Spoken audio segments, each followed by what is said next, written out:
আসসালামু আলাইকুম। বিএনপির বাড়িতে বিয়ের ঘটা, বিয়ের গান বাজনা,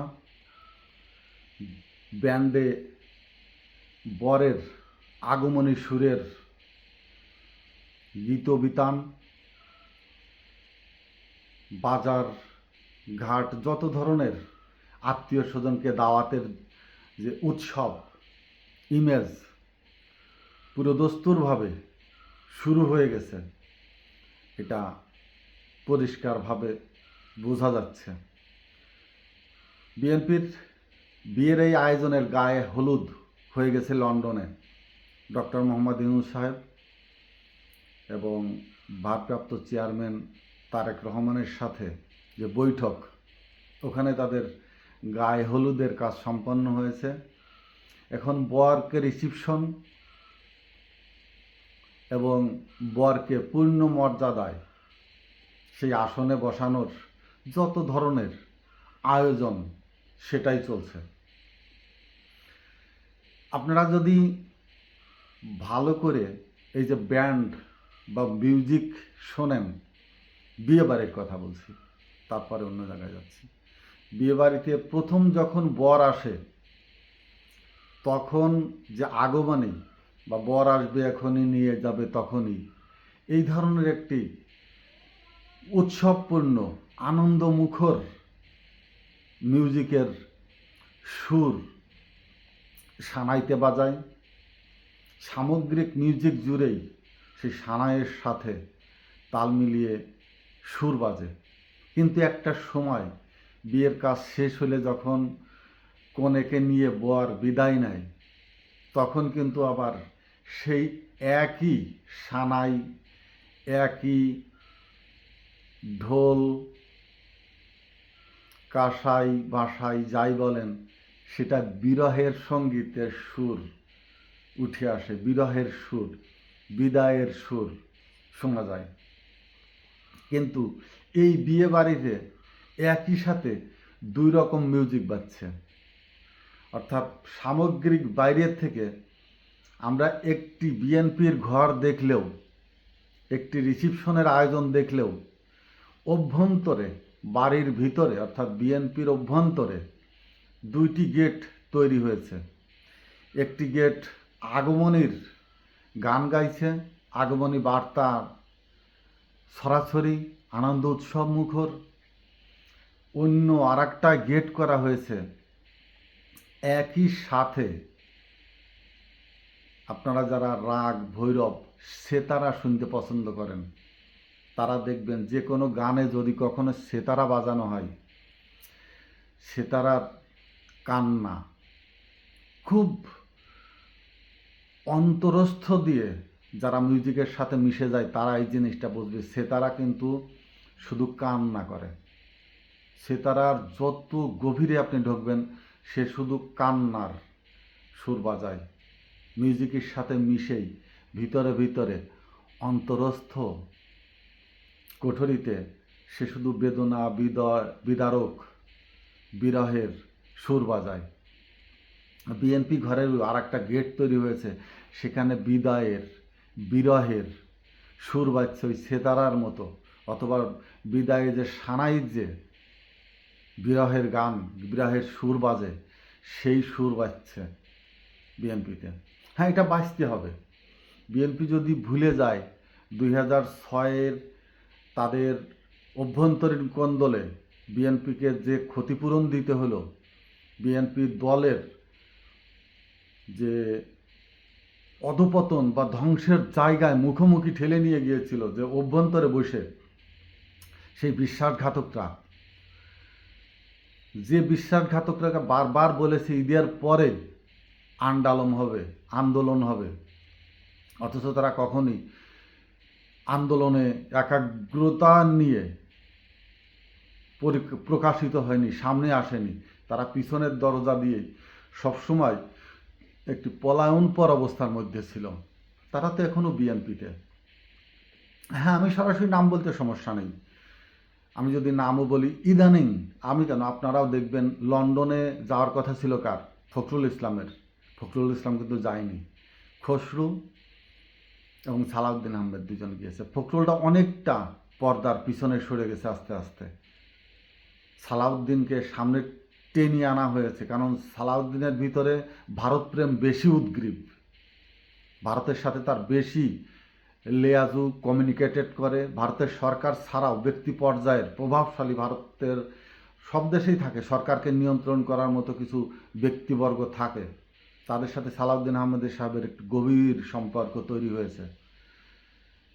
এই জন্যই সালাউদ্দিন সাহেবকে সামনে নিয়ে আসছে হয়তো বিএনপি।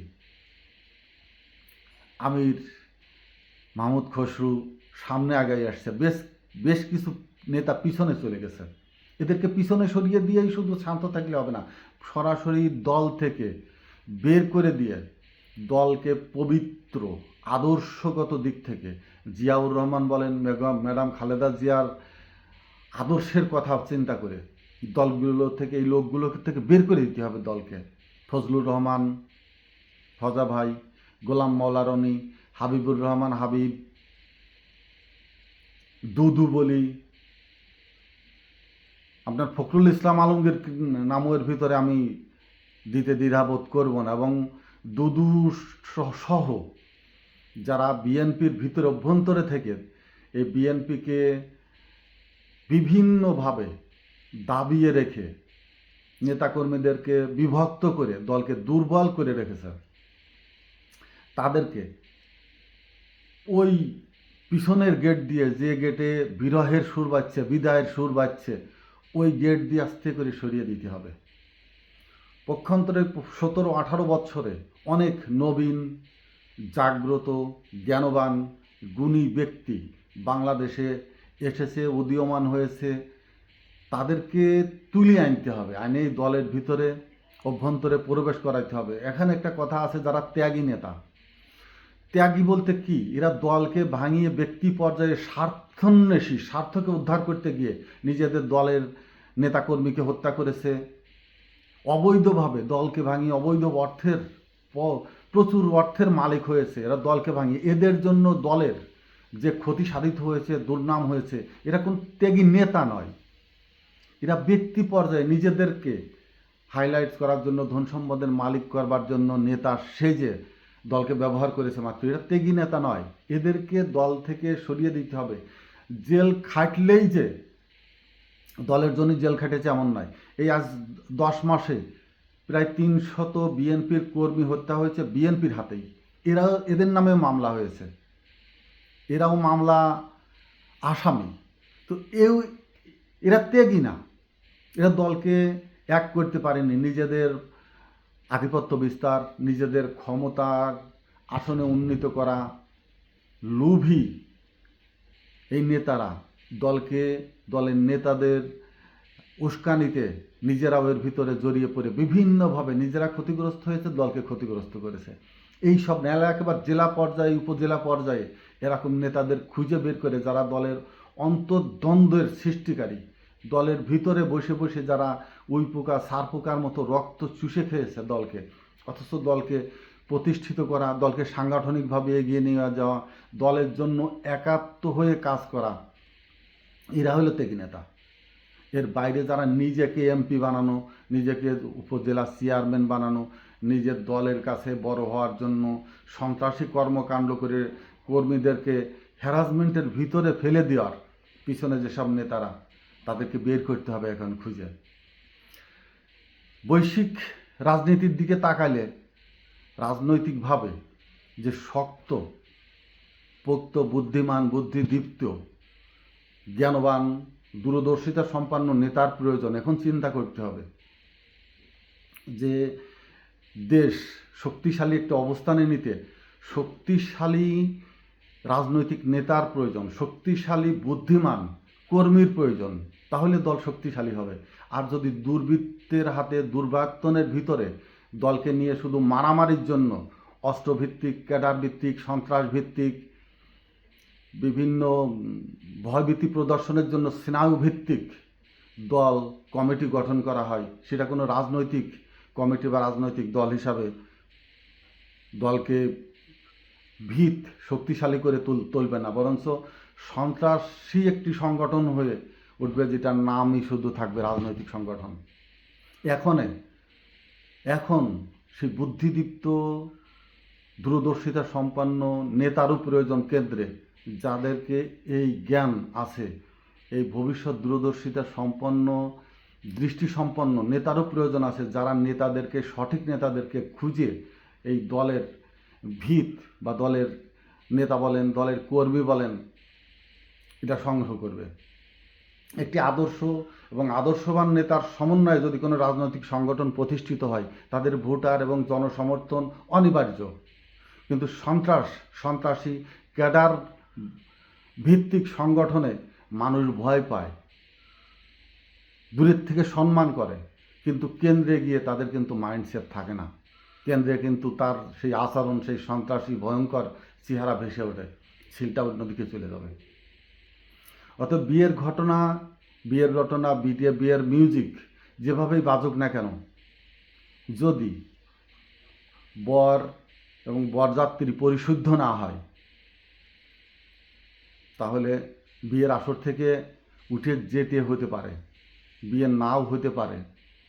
অতএব রাষ্ট্রের সময়ের প্রয়োজনে, রাষ্ট্রের মানুষের সংস্কারের জন্য যে জুলাই আগস্টের যে পটভূমি, সেই আকাঙ্ক্ষাকে ধারণ করতে হবে এবং দল নিজেই এই আকাঙ্ক্ষার মধ্যে নিহিত হতে হবে। তাদেরকে বোঝাইতে হবে এই আকাঙ্ক্ষায় আমি অনুভব করি, এই আকাঙ্ক্ষার জায়গাটাই আমি নিজেই দাঁড়িয়ে আছি, আপনাদেরকে নিয়ে সেই আকাঙ্ক্ষার জায়গাটা পূরণ করতে চাই। এই জিনিসটা বোঝাইতে হবে। আর এইটা বোঝাইতে হলেই দলের অনেক লোক, প্রায় 25% লোক, আপনি চিন্তা করে দেখুন, বিএনপিতে, আমলিগের কথা তো নাই, আমলিগ এখন নাই, বিএনপিতে যারা প্রকৃত পক্ষে দল দল করে চিল্লাচ্ছে, আপনার শহরকে দাপিয়ে নিয়ে বেড়াচ্ছে, এরা ছাড়াই, পরিচিত ফেস ছাড়া যেন আর কেউ বিএনপিতে নেই, এমন একটা ভাব করে।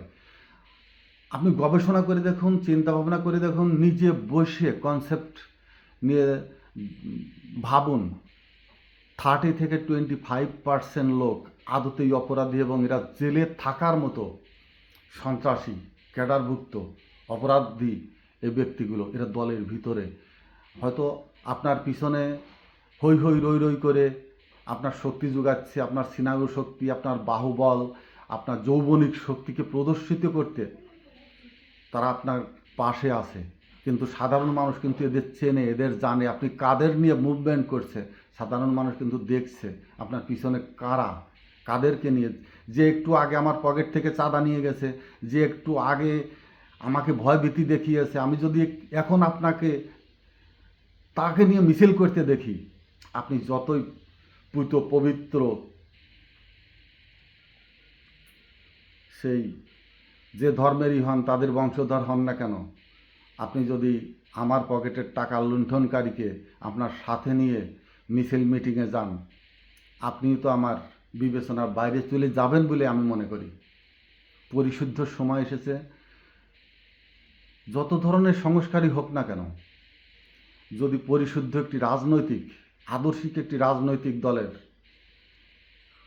অবস্থা খুঁজে না পায়, সংস্কার কী কাজে আসবে? ও তো দপ্তরিক একটি কাজ, ফাইলের একটি কাজ।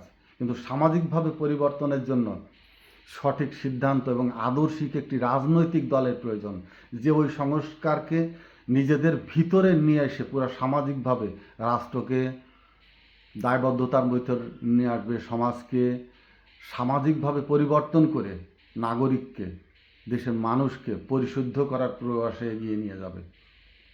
তা না হলে রাজনৈতিক ঘরানার যে পরিবেশ, অর্থাৎ তারা যে লুটপাটে ব্যস্ত, তারা যে দখলদারিতে ব্যস্ত, তারা চাঁদাবাজি, রাস্তাঘাট যেভাবে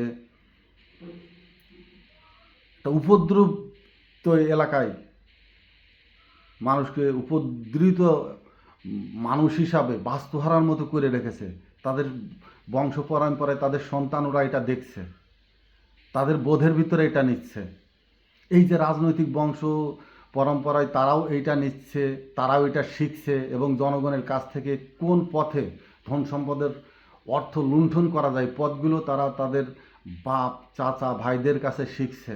তো রাজনীতিতে যদি তারা সেভাবেই শুধু থেকে যায়, রাষ্ট্র কখনোই পরিপূর্ণ, পরিপাক, পবিত্র, আদর্শিক, জ্ঞানবান জ্ঞানে ধনবান ব্যক্তি পাবে না, অর্থের ধনবান ব্যক্তি পাবে, কিন্তু জ্ঞানে ধনবান ব্যক্তি যদি রাষ্ট্রের হাল না ধরে, সে রাষ্ট্র জ্ঞানীজন পিছনেই পড়ে থাকবে এবং এই সব অত্যাচারী, অস্ত্রধারী, ক্যাডার ভিত্তিক রাজনৈতিক সন্ত্রাসী সংগঠনগুলোই রাষ্ট্রকে শাসন করবে এবং একসময় এই রাষ্ট্র অধপতনের দিকে এগিয়ে যাবে এবং রাষ্ট্র হয়তো রাষ্ট্রই থাকবে না। এখন একটি সময়, ছোট করে হলেও একটি সময় আসছে, বিএনপি পরিশুদ্ধ অভিযান পরিচালনা করা হোক। তারেক রহমান আসছেন, ম্যাডাম খালেদা জিয়া সাথে বসে এবং কেন্দ্রে যাদের নামে কোনো কথা নেই, গুঞ্জন নেই, যারা শুধু দেশের জন্য রাজনীতি করেছে, অন্য কোনো দেশের জন্য নয়, কোনো ব্যক্তির জন্য নয়, তাদের সাথে বসে স্থায়ী কমিটি হোক বা যে ধরনের কমিটি হোক, পরিশুদ্ধ করে আগে বিএনপি নিজেরা সংস্কার করে এই সংস্কারের মধ্যে থেকে মানুষের বোধোদয়কে বুঝার চেষ্টা করুক এবং সেইভাবেই রাষ্ট্রীয় ক্ষমতায় আসুক। বিয়েবাড়িতে পরিপূর্ণ আয়োজন হোক, বিয়েবাড়ির পরিপূর্ণ মিউজিক বেজে উঠুক, সাধারণ মানুষকে নিয়ে একটি পরিস্ফুটিত রাজনৈতিক দল রাষ্ট্রীয় ক্ষমতায় এসে মানুষের মুখে হাসি ফোটাবে, এই প্রত্যাশা রেখে আজকের মতো শেষ করছি। আসসালামু আলাইকুম।